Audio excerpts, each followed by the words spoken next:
শিক্ষার্থী বন্ধুরা, আপনাদের সবাইকে আবারও স্বাগতম জানাচ্ছি বেসিক এইচটিএমএল এবং সিএসএস এর টিউটোরিয়ালের দ্বিতীয় পর্বে। তো গত পর্বে আমরা এইচটিএমএল শিখেছিলাম যে কিভাবে একটি এইচটিএমএল ডকুমেন্ট তৈরি করতে হয় এবং এটি ব্রাউজারে ওপেন করে দেখতে হয় কিভাবে। তো গত পর্বে আমরা এখানে দুটো ট্যাগ ব্যবহার করেছিলাম। তো আজকে আমরা বাকিগুলো দেখব। তো প্রথমেই আমরা যে আমাদের এইচটিএমএল ফাইলটি আছে সেটি নোটপ্যাড প্লাস প্লাস ওপেন করলাম। এই পর্যন্ত আমরা গতকাল করেছিলাম। তো এইখানে যে ট্যাগের ব্যবহার করেছি, আজকে আমরা সিএসএস এর ব্যবহার দেখব। গতকাল আমরা সিএসএস অ্যাড করেছি গত পর্বে। তো আজকে সিএসএস দিয়ে কিভাবে কাজ করতে হবে সেটা আমরা দেখব। তো এটার সাথে সিএসএস লিঙ্কিং হয়েছে কিনা আমি গত পর্বে আপনাদের বলেছিলাম যে ফায়ারবাগ ব্যবহার করতে, ফায়ারবাগ ডাউনলোড করতে, এবং অবশ্যই আপনার ফায়ারফক্সটি লেটেস্ট ভার্সন কিনা সেটা চেক করে নেবেন, কারণ লেটেস্ট ভার্সনেই ওয়েব ডিজাইনটা ভালো হবে। তো এখানে ফায়ারফক্সের লেটেস্ট ভার্সন 17.01 আমি এটা ব্যবহার করছি এবং Firefox is up to date এটা শো করছে। তো ফায়ারফক্স যদি ইনস্টল থাকে সেক্ষেত্রে আমি আগেই বলেছি যে রাইট ক্লিক করলে ইন্সপেক্ট এলিমেন্ট উইথ ফায়ারবাগ এই অপশনটি আসবে। তো আমরা দেখব যে এইখানে সিএসএস লিংক হয়েছে কিনা সঠিকভাবে। তো এখানে রাইট ক্লিক করে ইন্সপেক্ট এলিমেন্ট উইথ ফায়ারবাগ করলে এখানে দেখাবে আপনার যে এলিমেন্টগুলো করেছিলাম সেটা দেখাবে। এবং এখানে হেডে দেখুন আমরা যে এখানে দিয়েছি যে টাইটেল এবং স্টাইল শিট। তো যদি এখানে স্টাইল শিট যদি এখানে লিঙ্কিং হয় সেক্ষেত্রে এখানে দেখাবে। তো সেটা দেখার জন্য আমাদের স্টাইল শিটে কোনো একটি কোড দিতে হবে। তো এখানে আমি রাইট ক্লিক করে style sheet edit with Notepad plus প্লাসে গেলাম। অর্থাৎ এটা হচ্ছে আমাদের ইন্ডেক্স এইচটিএমএল, এটা হচ্ছে স্টাইল শিট। সিএসএস কথাটির অর্থ হচ্ছে ক্যাসকেডিং স্টাইল শিট। তো এটা দিয়ে ওয়েবসাইটের বিভিন্ন রং করা হয়। তো বিভিন্ন রং করা হয়, বিভিন্ন মার্জিন, তারপরে বিভিন্ন সাইজ, এগুলো পিক্সেলে দেওয়া হয়। অর্থাৎ ওয়েবসাইটের সৌন্দর্য বর্ধন সম্পর্কিত সকল কিছুই সিএসএস দিয়ে করা হয়। তো আমরা প্রথমে একটা সিএসএস শিখি। সিএসএস এর দুই প্রকারের এখানে ব্যবহার হয়। এগুলোকে বলে সিএসএস সিলেক্টর। তো যেগুলো আমরা আইডি ব্যবহার করব, এখানে আইডি এবং ক্লাস। আইডি হচ্ছে হ্যাশ দিয়ে প্রকাশ করা হয় সিএসএস, এবং ক্লাস হচ্ছে ডট দিয়ে প্রকাশ করা হয়। তো আমরা সিএসএস এ এখানে যেটা দেখব সেটা হচ্ছে প্রথমে ট্যাগগুলো ব্যবহার করব। সিএসএস এর ট্যাগগুলো যদি থাকে সেগুলোকে আইডি বা ক্লাস ব্যবহার করার কোনো প্রয়োজন নেই। যেমন আমরা এখানে যদি H1 কে কালার লাল করতে চাই, লাল রঙের করতে চাই হেডিং 1 কে, তো সেই ক্ষেত্রে আমাকে এখানে H1 লিখতে হবে। অর্থাৎ যেটা ট্যাগ সেটা কোনো রঙের প্রয়োজন নেই। এবং এখানে আপনাকে ট্যাগের নাম লিখতে হবে এবং এখানে সেকেন্ড ব্র্যাকেট শুরু এবং শেষ করতে হবে। তার মধ্যে আপনাকে প্যারামিটার দিতে হবে।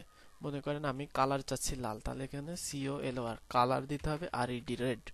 তো এখানে লাল রং দিলে এখানে এখন যদি আমি সেভ করি, এরপরে আমি যদি এটা রিফ্রেশ করি, দেখা যাবে যে আমার হেডিং 1টা লাল রঙের হয়ে গিয়েছে। তো তাহলে বুঝবো আমরা সিএসএস পেয়েছে। তো অনেক সময় দেখা যায় সিএসএস পাইনি। যেমন ধরুন বলা যেতে পারে যে আমি এখানে যদি স্টাইল SHET দেই, অর্থাৎ একটা ভুল করলাম, সেক্ষেত্রে যদি আমি রিফ্রেশ করি সেক্ষেত্রে দেখা যাবে আমার স্টাইল শিট পাইনি। তো এখন স্টাইল শিট যে পেলো না কি করে বুঝবো? আমি এখানে রাইট ক্লিক করে ইন্সপেক্ট এলিমেন্টে গেলাম, যার পরে আমার এখানে দেখা যাচ্ছে এই যে বানানটি ভুল আছে, এই কারণে পাইনি। অনেক সময় দেখা যাচ্ছে যে বানান ঠিকই আছে কিন্তু আমার এইখানে স্টাইলের বানান এখানে ভুল হয়ে গেছে। তো আমি এখানে রিফ্রেশ করলে এখন স্টাইল শিট যদি দেখি সেই ক্ষেত্রে দেখা যাচ্ছে যে আমাদের এই স্টাইল শিট মানে বানান ভুলের কারণে স্টাইল শিট পাইনি। তো এই জিনিসগুলো আপনারা দেখে নেবেন যে স্টাইল শিটে যেন বানান ভুল বা এই জিনিস ভুল না যায়। তো এটা হচ্ছে আমাদের ট্যাগ কালার করলাম। তো আপনি যদি একই সাথে অনেকগুলো প্যারামিটার দিতে চান, যেমন লাল কালার হবে কিন্তু এইটার ফন্ট সাইজটা হবে 50 পিক্সেল, সেক্ষেত্রে আপনাকে এখানে একটি সেমিকোলন ব্যবহার করতে হবে এবং এখানে দিতে হবে হচ্ছে ফন্ট ড্যাশ সাইজ 50 পিক্সেল। তো ফন্ট সাইজ যদি 50 পিক্সেল দেই সেক্ষেত্রে সেভ করে আমি এখানে রিফ্রেশ করলে দেখা যাবে যে এটার ফন্ট সাইজ অর্থাৎ ফন্ট সাইজটি বড় হয়ে গেছে। তো এইভাবেই মানে স্টাইল শিট দিয়ে বিভিন্ন রং করা হয়। তো আমাদের সিএসএস এইগুলো দেখার আগে আগে এইচটিএমএল এর যে ট্যাগগুলো আছে সেইগুলো আমাদের ব্যবহার করা শিখতে হবে। যেমন আমি যদি একটা ইমেজ এখানে আনতে চাই, সেই ক্ষেত্রে তো আপনাদের জন্য এইচটিএমএল এর ট্যাগের জন্য একটি লিস্ট আছে। তো লিস্টটা আপনারা পেতে পারেন যেখানে আপনি গুগল সার্চ করলে লিস্ট পাবেন। তাছাড়া আমার একটি বাংলাতে লিস্ট করা আছে, আমি আপনাদের এই টিউটোরিয়ালের শেষে লিস্টের লিঙ্কটি দিয়ে দেব, কারণ লিস্টটা আসলে আমার স্টুডেন্টদের জন্য। তো আপনারাও আমাদের স্টুডেন্ট, যে এই টিউটোরিয়াল শুনছেন তিনি আমার স্টুডেন্ট। তো আপনি যদি ওইটাও না পান, সেক্ষেত্রে আপনি এখানে গুগলে সার্চ দেবেন HTML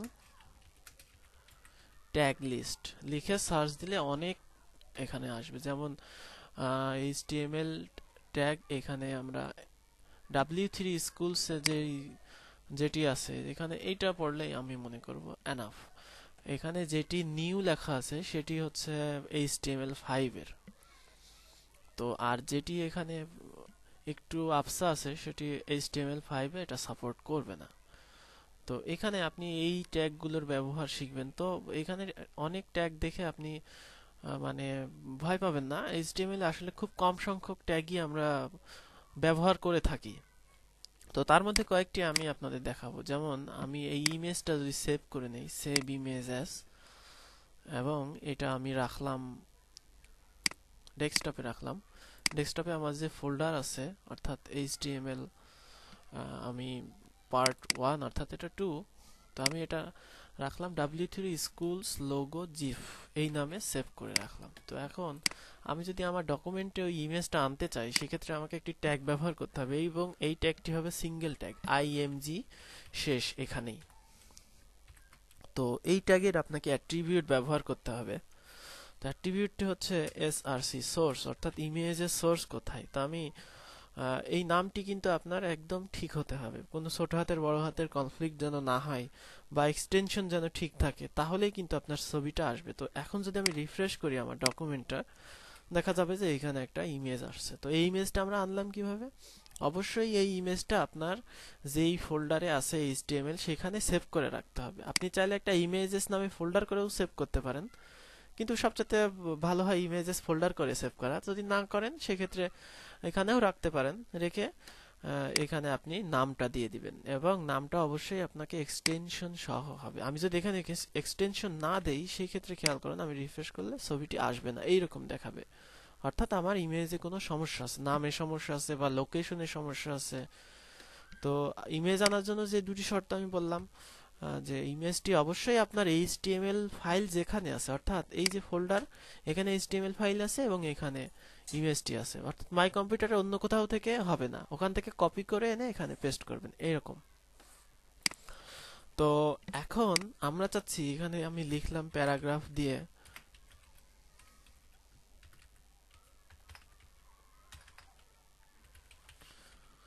প্রথম আলো, আমি এটা পি হচ্ছে প্যারাগ্রাফ ট্যাগ, প্রথম আলো যদি লিখলাম, তো এখানে কিন্তু প্রথম আলো চলে আসলো। তো আমরা চাই এখানে ক্লিক করলে প্রথম আলো পেপারটা ওপেন হবে। তো সেই ক্ষেত্রে এখানে আমি যদি লিংক করতে চাই, সেই ক্ষেত্রে আপনি এইখানে ট্যাগের আগেও দিতে পারেন, এখানে একটা এ দিবেন, এই কথাটির অর্থ হচ্ছে অ্যাঙ্কর, এবং এর শেষে একটা এ দেবেন। তো এখানে একটা এ, এর শেষে একটা এ, এবং এখানে এর একটা অ্যাট্রিবিউট দিতে হবে HREF দিয়ে, অর্থাৎ হাইপার রেফারেন্স। ঠিক এইরকম, যে আপনার এই লিংকে ক্লিক করলে কোথায় যাবে সেটা আপনাকে অবশ্যই দিয়ে দিতে হবে। তো এখানে যেটা দিতে হবে যে HTTP, এটা আপনাকে অবশ্যই দিতে হবে, নাহলে কিন্তু লিংক কাজ করবে না। অর্থাৎ হাইপার টেক্সট ট্রান্সফার প্রোটোকল, তারপরে এখানে কোলন, তারপরে দুটো স্ল্যাশ, তারপরে আপনি www প্রথম আলো.com এই ঠিকানাটা দিবেন। এরপরে আপনি যদি আপনার পেজ রিফ্রেশ করেন, সেক্ষেত্রে দেখা যাবে এটি লিংক হয়ে গেছে, এবং এখানে যদি আপনি ক্লিক করেন, প্রথম আলো পত্রিকা ওপেন হবে। তো এখানে আমি এখন যদি চাই যে এই যে ইমেজটা, এই ইমেজটাতে ক্লিক করলে আমার w3schools.com এটা ওপেন হবে। তো সেটা যদি চাই, সেক্ষেত্রে আমাকে ইমেজের আগে একটা অ্যাঙ্কর, এবং যেই পর্যন্ত লিংক হবে তার শেষে একটা অ্যাঙ্কর। এরপরে আমরা এখানে কার্সর নিয়ে HREF দিয়ে http www.w3schools.com এটা যদি দিয়ে দেই, সেই ক্ষেত্রে দেখা যাবে যে W3 স্কুলস এর উপরে কার্সর নিয়ে গেলে একটা হাত চিহ্ন আসছে, অর্থাৎ এটি লিংকিং হয়েছে। তো এইভাবে যে কোনো কিছুকে আপনি ইমেজ এনে সেটাকে লিংক করতে পারেন। তো তো আপনারা অবশ্যই ট্যাগ যেগুলো আছে সেগুলোর লিংক আমি দিচ্ছি। তো এটা আসলে আমার স্টুডেন্টদের জন্য। তো আমি এটা আপনাদের জন্য আলাদা একটা জায়গাতে আমি এটা প্রিন্ট করে পিডিএফ করে আপনাদের দিচ্ছি। তো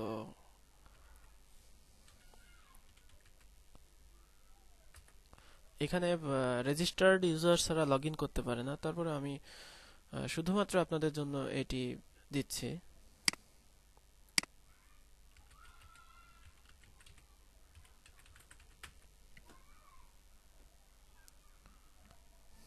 এখানে যেই ট্যাগগুলো আছে সেগুলো শিখলেই আমার মতে আপনাদের এটা হবে। তো আমি এটা আপনাদের এটাকে সেভ করে দেই।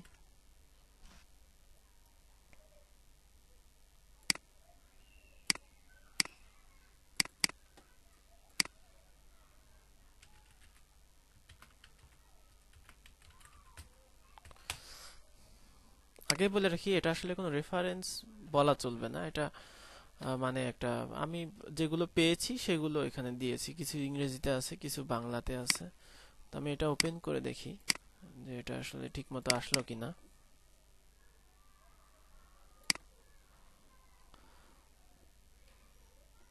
হ্যাঁ, এটা ঠিক মতো আসছে। তো এটা আপনি এইভাবে এই ট্যাগগুলো, এখানে যে ট্যাগগুলো আছে সেগুলো প্র্যাকটিস করবেন। তো প্র্যাকটিস করবেন কিভাবে? যেমন ডক টাইপ, এটা আপনার উপরে HTML এর উপরে ডকুমেন্টের ধরন নির্ধারণ করা হয়, তো এটা আমাদের লাগবে না। যেমন মন্তব্য করার জন্য আমাদের এটা, তো এই জিনিসটুকু আপনি কপি করে নেন, কপি করে আপনার HTML এ নিয়ে রাখেন। অর্থাৎ আমি যদি এখানে একটা কমেন্টস করতে চাই,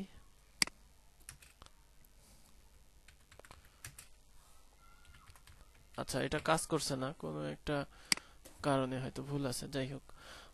হ্যাঁ, এখানে এই যে ডটের এখানে ভুল থাকতে পারে, যাই কপি করে হবে না হয়তো। তো এখান থেকে দেখে নিয়েন যে কমেন্টস করার জন্য এই যে এখানে সঠিকভাবে দেওয়া আছে, অর্থাৎ ডাবল এটা হবে। যাই হোক, আমার এখানে একটু ভুল আছে, ভুল বলতে আমি ওয়ার্ডপ্রেসে করেছি তো এই জন্য। আচ্ছা, লিঙ্ক দেওয়ার জন্য এটা এখানে দেখবেন যে এখানে ট্যাগটি এখানে কি ধরনের ট্যাগ সেটা দেখবেন। তারপরে যে ট্যাগটা এখানে শেষ হয়ে গেছে বুঝবেন সেটা সিঙ্গেল। এটা লেখা বোল্ড করার জন্য, তারপরে এটা বড় লেখার জন্য, এটা উক্তি করার জন্য, এটা বডি দেওয়ার জন্য যেগুলো আপনারা শিখেছেন, এটা ক্যাপশন দেওয়ার জন্য, লেখা সেন্টারে নেওয়ার জন্য। এটা যেমন আমি যদি সেন্টার চাই, সেক্ষেত্রে যে অংশটুকু সেন্টার চাই, মনে করেন এটা সেন্টার চাই, সেক্ষেত্রে CNTR সেন্টার এবং শেষে CNTR সেন্টার দিয়ে দিলে এখন দেখা যাবে যে আমার হেডিং ওয়ানটি সেন্টারে হয়ে গেছে। তো এইভাবে আপনারা বেসিক কিছু ট্যাগ প্র্যাকটিস করেন, যেগুলো পারবেন না সেগুলো দিয়ে সার্চ করবেন। মনে করেন আপনি পারছেন না যে টেক্সট এরিয়া যেটা, সেটা আপনি পারছেন না, সেক্ষেত্রে আপনি চলে যাবেন HTML, গুগলে গিয়ে সার্চ করবেন টেক্সট এরিয়া ট্যাগ টিউটোরিয়াল লিখেও সার্চ দিতে পারেন যে HTML টেক্সট এরিয়া ট্যাগ। তাহলে দেখবেন W3 স্কুলস, তারপরে এখানে TJAG, তারপরে এখানে আরো অনেক টিউটোরিয়াল চলে আসবে। আমি যদি এটা চাই, দেখা যাচ্ছে এখান থেকে আপনি শিখে নিতে পারেন যে এখানে টেক্সট এরিয়া বলা আছে, যে টেক্সট এরিয়া আপনি কি কি করতে পারেন, এগুলো দেখে আপনাকে শিখতে হবে। মোটামুটি আপনাকে কেউ শিখিয়ে দেবে না, আপনাকে নিজেই শিখতে হবে। যেই ট্যাগটা আপনি পারবেন না সেই ট্যাগটা আপনাকে এখানে থাকবে। তারপরে আমরা নিয়মিত যে টিউটোরিয়াল দেখছি সেই টিউটোরিয়ালে অবশ্যই যে ট্যাগগুলো আমাদের লাগে সেগুলো আমরা শিখে রাখবো। যেমন আজকে আমরা লিঙ্ক দেখলাম, W3 স্কুল অর্থাৎ ইমেজকে লিঙ্কিং করা দেখলাম। তো এইভাবে কাজ করতে হবে। তো আগামী টিউটোরিয়ালে আমরা আরো বাদবাকি আরো কিছু দেখব। তো সে পর্যন্ত আপনাদের আমন্ত্রণ জানিয়ে আজকে এখানেই শেষ করছি। ধন্যবাদ।